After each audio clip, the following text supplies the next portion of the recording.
Hi, this is Peter and I'm 26. I grew up in Fontana, California, which is not exactly the glitzy part of the state, but it was home. I recently got a chance to get back at my boss and man, it was amazing. The whole thing was filled with drama and it was nothing less than a movie or something. So, I was raised by my mom, Hannah, after my dad passed away when I was just 6. She was a superhero because she used to juggle 2 jobs and still found time to be there for me and my 2 older siblings, Mark and Sarah, the twins. Growing up in Fontana was a mix of crazy, tough, and just plain fun.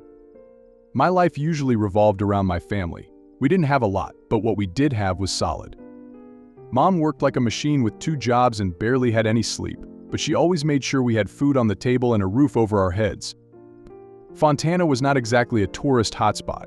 It had this gritty, working-class vibe with lots of warehouses, factories, and endless rows of houses that all looked the same. But it had its charm. Our house was small and a bit run down, but it was cozy. We did not have fancy malls or cool hangout spots, but there was this abandoned lot near our house, and we had turned it into our own private playground. Mark and Sarah were always there, but they had their own thing going on. Being twins, they had this weird telepathy or something, and they were close together, but they also had my back when it mattered. High school was a mix of grinding and figuring things out. I was not a straight A student, but I still managed to keep my grades solid enough to stay out of trouble and catch the attention of a few teachers who saw potential in me. I worked part-time jobs because money was tight and I wanted to help mom out. Then when it came time to think about college, I was kind of lost. Neither Mark nor Sarah went the college route, and so there was not exactly a roadmap to follow. But I knew I wanted more than what Fontana could offer. One of my teachers suggested that I look into financial analysis because according to him, I had a knack for numbers and problem solving, and that was the first time I seriously thought about my future in a concrete way. I busted my butt studying for the SATs, applying for scholarships, and putting together a killer application. I remember the day I got my acceptance letter from the University of San Francisco. It felt like I was holding a golden ticket out of Fontana. The USF was a whole new world. The city was alive and was so different from home. I majored in financial analysis, which was challenging but fascinating, and truth be told, I quite enjoyed it. I also took some side courses in accounting and business management to round out my skills, figured the more I knew, the better off I would be. I also got involved in a couple of student organizations, made some great friends, and even did a few internships that gave me a taste of the real financial world. Then after graduating from USF, the job hunt was no joke. I spent what felt like forever sending out resumes, tweaking my LinkedIn profile, and going on interviews that led nowhere. It was frustrating as hell, but I knew I had to keep pushing. I used to wake up every morning just to grab my laptop and start the grind. Applying for jobs became my full-time job. I would hit up job boards, network with people I met during my internships, and even attend those awkward networking events where everyone was just trying to impress each other. I got a few nibbles here and there, but nothing solid. Then one I stumbled upon a posting for a finance assistant role at a mid-sized finance company.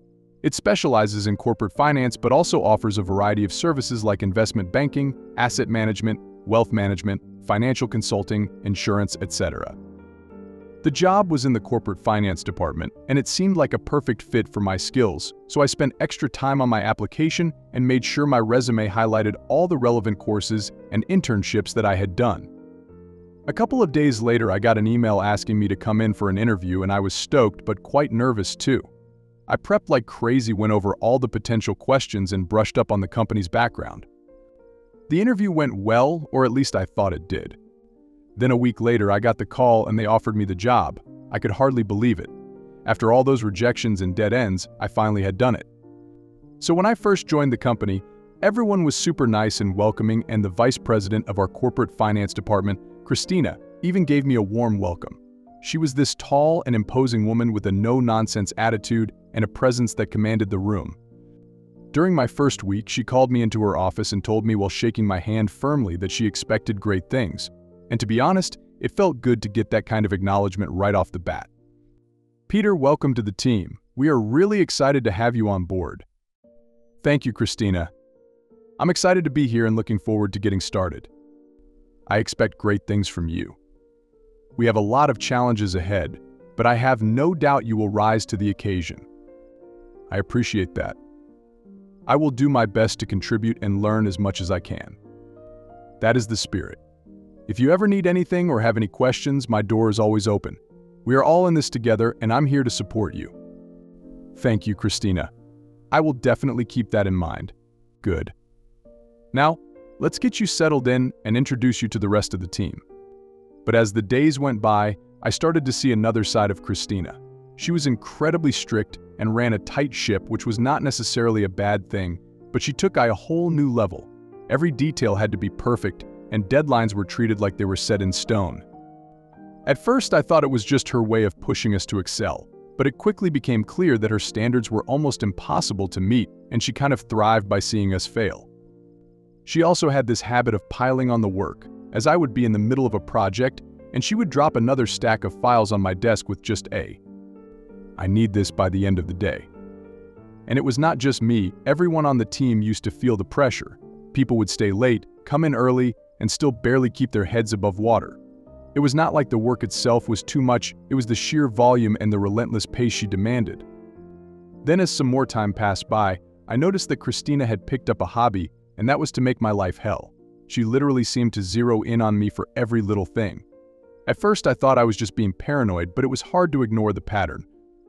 If something went wrong, even if it was not directly my fault, she was there to belittle my work and demand explanations. She was a micromanager to the core and used to hover over my shoulder while nitpicking every detail. One time she made me redo an entire financial report because she did not like the font I had used. Another time, she berated me in front of the team for a minor calculation error that barely affected the outcome, and it felt like no matter how hard I tried or how well I did, it was never good enough for her. And her favorite move was to dump extra work on me at the last minute. Just when I thought I was caught up, she would drop another pile of files on my desk with a knowing smirk. It did not matter if it meant staying late or coming in early, she expected it done without complaint. The stress was getting to me, and my once positive outlook on the job started to turn sour. I started second-guessing everything I did and would go home exhausted both mentally and physically, and the thought of facing her the next day filled me with dread. I began to loathe her not just as a boss but as a person too. Her constant criticism and impossible demands felt personal, and it was hard not to take it that way. I also used to vent to my coworkers, and I was not alone. Everyone had their own Christina horror stories, but it seemed like she had a special interest in making my life particularly difficult. Then, one night I was working late, as usual. Christina had dumped another load of work on me last minute, and I was grinding away trying to get it all done. By the time I finally wrapped up, the office was deserted, and all I could think about was getting home and crashing. I packed up all my things and headed out, only to realize halfway through that I had left my phone on my desk. So I grumbled my way back up to the office to grab it. The office was dead quiet and almost creepy. I grabbed my phone and was about to head out again when I heard some muffled voices down the hall. It was coming from the janitor's closet. Curiosity got the better of me, and I walked over and cracked the door open just a bit. What I saw made my jaw drop. There, right in front of me, were Christina and the janitor, Bill. And before they both looked like deer caught in headlights, I saw Christina shoving a stack of documents into his hands, and I heard something like, "Make sure these disappear and no one can find out." It was sketchy as hell. Her eyes widened upon seeing me, and she quickly snatched the stack of documents from Bill's hands and shoved them behind her back. "What are you doing here?" She tried to sound authoritative but was clearly rattled. I forgot my phone. "We are just discussing some building maintenance issues. You should be heading home, it's late." "Yeah, sure. I will get going then." My mind was racing to process what I had just walked into, and Bill looked just as freaked out, and his eyes darted between Christina and me. I turned and walked out with my heart pounding. As I left, I couldn't shake the image of Christina's panicked face and those hidden documents. Something was definitely off, and whatever it was wasn't just about building maintenance. I decided then and there to keep my eyes open. Christina was hiding something big, and I was determined to find out what it was. The next day, I could not wait to talk to Noah. He was one of the few people at the office whom I really trusted. We had clicked pretty quickly after I had started at this company, and he had become my go-to guy for venting about work, especially about Christina, and if anyone could help me make sense of what I had just seen, it was Noah. So we grabbed a couple of coffees and snagged a quiet corner in the break room. I took a deep breath and launched into the story. "Man, you won't believe what happened last night. I was working late again because Christina had handed me extra work last minute. Anyway, while I was going home, I realized I had forgotten my phone, and so I went back to get it. When I was leaving, I heard voices coming from the janitor's closet. Go on. So I opened the door, and there was Christina and Bill. She looked like she just got caught robbing a bank, and she had these documents in her hand, which she grabbed on seeing me from Bill and hid behind her back, and then she tried to play it off like they were just talking about maintenance and all. No way. What do you think it was about? I don't know, man, but it was sketchy as hell. She was freaked out and like really freaked out, and Bill looked like he had seen a ghost. I think there is something shady going on, but I have no idea what it is. Christina has always been intense, but this sounds next level. Do you think she is hiding something serious? Yeah, and I can't shake the feeling that it is something big. She would not have reacted like that if it was nothing. We need to be careful. If she is involved in something shady, we don't want to get caught up in it. But we also can't just ignore it. Agreed. I'm going to keep my eyes open and see if I can figure out what those documents were. Maybe there is more going on here than we realized. I have got your back. We will figure this out together. Just be careful, all right? Christina does not mess around. Thanks, man. I appreciate it. After talking to Noah, we both knew we could not just sit on this. It was a golden chance to expose Christina and bring her down for all the things she had been making the whole team go through. Every single person was fed up with her, and if there was something shady going on with her, we needed to figure out what it was. And so, we decided to start digging, even if it was just for fun. But we had to be smart about it, because Christina was not the type to let things slide, and we could not risk her catching wind of our snooping. Our first move was to keep an eye on Christina's movements and see if we could spot any patterns. We figured if she was up to something, then she would probably have a routine. Noah and I started taking turns staying late and casually worked on our regular things but kept an ear out for anything unusual. We even made a habit of walking past the janitor's closet and Christina's office to see if we could catch any more late-night meetings or odd behavior. Then a few days into our stakeout, Noah managed to overhear a conversation between Christina and another executive. He caught snippets about adjusting numbers and making sure everything aligns. It was vague, but it added to our suspicions and we knew we needed more concrete evidence. And so, we decided to check out the office's document archives. There was a small, seldom-used room where old files were kept. If Christina was hiding something, there was a chance she might have slipped up and left a trail, and so we made a plan to go in after hours when the building was mostly empty. The night we decided to dig through the archives was nerve-wracking. We waited until almost everyone had left and then slipped into the file room. We started going through the files and looked for anything that seemed out of place or connected to Christina. It was tedious work, but we were determined. After a couple of hours, Noah found something. It was a set of financial reports that did not quite match up with the official ones we had seen in meetings. The differences were subtle, but they were there, like some numbers adjusted just enough to raise an eyebrow if you knew what to look for. We took photos of the documents with our phones and were careful not to leave any trace that we had been there. We had some evidence, but we needed more. We had to figure out the full extent of what Christina was doing and why. Over the next week, we dug deeper. We compared the documents we found to other reports and started to piece together a picture of financial manipulation. Christina was hiding something big, and it seemed to involve more than just a few adjusted numbers. The stakes were higher than we had thought. Throughout all this, Noah and I made sure to act normal around Christina and the rest of the office because we could not afford to tip her off.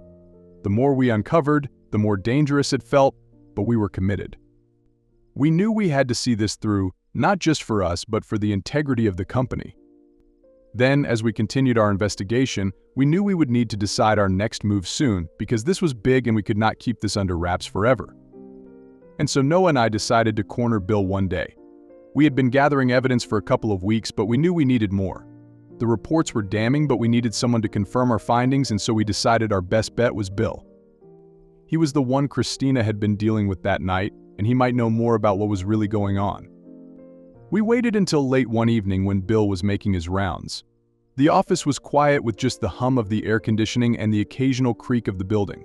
Noah and I found him in the hallway while he was emptying trash cans. "Hey Bill, got a minute?" The surprise was quite evident on his face. "Sure, what's up?" "We need to talk to you about something important. It is about Christina." His face went pale and he started to look around nervously. "I don't know what you are talking about." "Cut the crap, Bill. I saw you with her." We know you have been helping her with something shady. You need to tell us what is going on, or this is going to get a lot worse for you." I don't know what you mean." "Look, we have got evidence. We know she is manipulating the financial reports, and we saw her giving you documents. If you don't come clean, we are taking this to the higher-ups and you will be in just as much trouble as she is." All right, just don't report me, okay? I will tell you everything. Christina is actually involved in embezzlement. I will tell you everything, but please, don't report me. She has actually been diverting company funds into her personal accounts and offshore accounts. She creates these fake invoices and uses shell companies to do it. She approves these invoices as legitimate expenses, and so the money gets funneled out of the company without raising suspicion. Noah and I exchanged a glance. This was worse than we thought. How does she cover it up?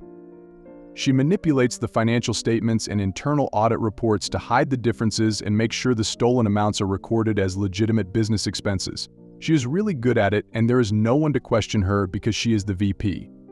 What else? I prompted him to speak, sensing there was more. Bill took a deep breath.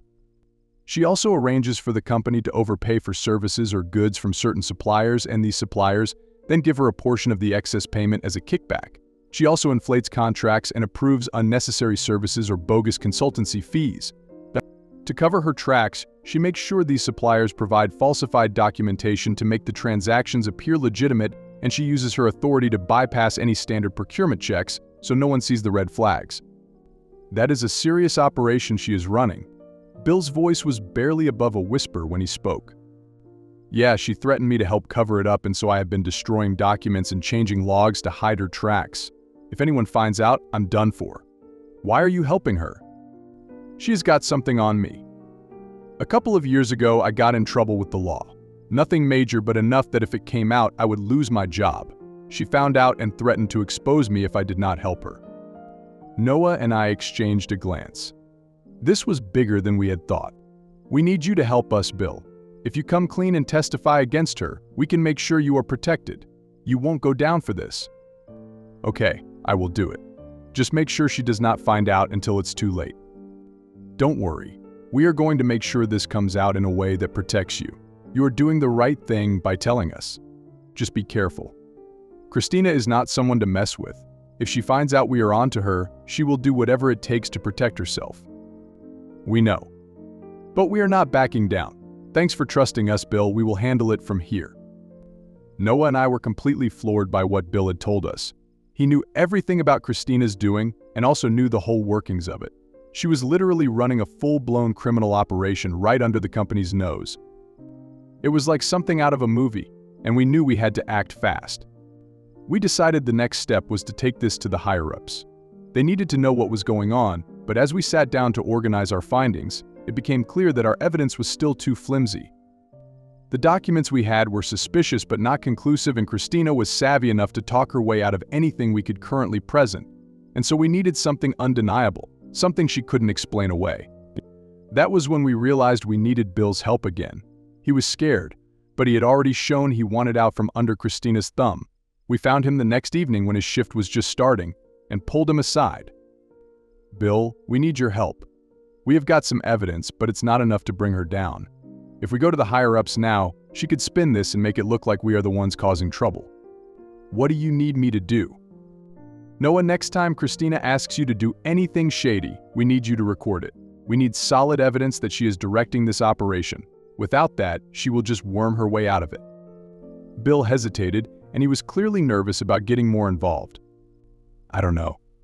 What if she finds out? She won't. We will make sure you are protected. But we need this evidence, and you are the only one who can get it. All right, I'm in. I want to get out from under her control as much as you guys do. And so we laid out a plan that Bill would use his phone to record any interactions with Christina involving the fraudulent activities. It was risky, but it was our best shot at getting the proof we needed. Over the next week, Bill kept us updated. He was nervous but committed. Finally, one day he managed to get a recording. Christina, in her usual authoritative tone, was instructing him to destroy a set of documents and alter some cleaning logs. The recording was clear and damning. When Bill played it back for us, Noah and I couldn't believe it. This was the smoking gun we needed. With this evidence, Christina wouldn't be able to talk her way out of it. Not only did he get the recording we needed, but he also dug up some past evidence he had been holding on to. He found a few more altered documents and a couple of old emails from Christina instructing him to cover her tracks. It was risky for him to keep those, but now they were exactly what we needed to build our case. Noah and I gathered everything together: the recordings, the falsified financial reports, and the emails. It was a solid stack of evidence, and as we looked at it all spread out on the table in front of us, we knew we had enough to take Christina down. But we also knew it was not going to be easy. The next morning, we decided it was time to go to the higher-ups. We set up a meeting with the head of HR and the CFO because we figured they were the best place to start. On our way to the meeting, my heart was pounding because this could blow up in our faces and cost us our jobs, but we were too far in now. There was no turning back. We laid everything out for them and explained in detail how Christina had been embezzling funds and manipulating records. Bill's recording was the centerpiece of our presentation. When we played it, the room went silent. The head of HR's face grew increasingly stern, and the CFO looked like he couldn't believe what he was hearing. "This is serious. If what you are saying is true, this is a major breach of trust and legality." "It is true. We have double-checked everything. Christina has been funneling money into personal and offshore accounts, creating fake invoices, and using shell companies. She has been manipulating financial statements and audit reports to cover it all up. And Bill here can testify to everything. I have been helping her because she threatened me, but I can't do it anymore. I have got all the evidence you need to prove what she has been doing. We will need to investigate this further, but this is a good start. Thank you for bringing this to our attention. We will handle it from here." As we left the meeting, a wave of relief washed over me, mixed with a tinge of anxiety. We had done it. We had taken the first step to bring Christina down. But it was not over yet. The investigation would take time, and there was always a chance something could go wrong. But we were in too deep to back out now. That was intense. "Yeah, but we did the right thing. If this works out, we will see Christina get what she deserves. And maybe things will finally get better around here." We went back to our desks and tried to act normal while the higher-ups did their thing. It was hard to focus, knowing what was at stake. But if everything went according to plan, we would soon be rid of Christina's toxic presence. It was risky, but the thought of seeing her downfall and getting a bit of revenge for all the stress she had caused was enough to keep us going. We had done our part. Now it was up to the company to take it from here. The next few days were a whirlwind. After we reported everything, the higher-ups must have launched a full-blown investigation into Christina. The HR and the CFO were thorough, and it did not take long for the truth to come to light. Bill's recordings and the documents we provided were damning. One morning, about a week after our initial report, the office was buzzing and rumors were flying around, and you could feel the tension in the air. Christina was called into a meeting with HR and the CFO, and we knew this was it. Noah and I tried to keep our heads down, but we could not help peeking out from our desks every now and then. After what felt like hours, we saw Christina storm out of the meeting room and her face was red with anger. She did not say a word to anyone and just grabbed her things and left the building. It was surreal. One minute she was our tyrannical boss, and the next she was gone. The news spread quickly. Christina had been fired and was under investigation for embezzlement. The company was cooperating with law enforcement, and there was talk of criminal charges. It felt like a huge weight had been lifted off our shoulders. In the following days, the atmosphere in the office changed drastically. People seemed more relaxed and even happy. There was a sense of relief that Christina was gone and that her toxic presence was no longer hanging over us. We all knew things would be different now. Then one day, Bill, Noah, and I were called into a meeting with the CFO and HR. They thanked us for our courage in coming forward and assured us that we would not face any repercussions for exposing Christina. They even mentioned that our actions had likely saved the company a lot of money and prevented further damage. It was nice to be recognized, but honestly, we were just glad it was over. Bill was in the clear too. The company decided not to take action against him since he cooperated and provided crucial evidence. He was still nervous for a while, but I could tell a huge weight had been lifted off his shoulders because he was finally free from Christina's threats. All in all, the whole thing was super risky, but Noah and I managed to pull it off. We exposed Christina and put her in her place. It felt so good knowing she was finally paying for all the crap she put me and the whole team through.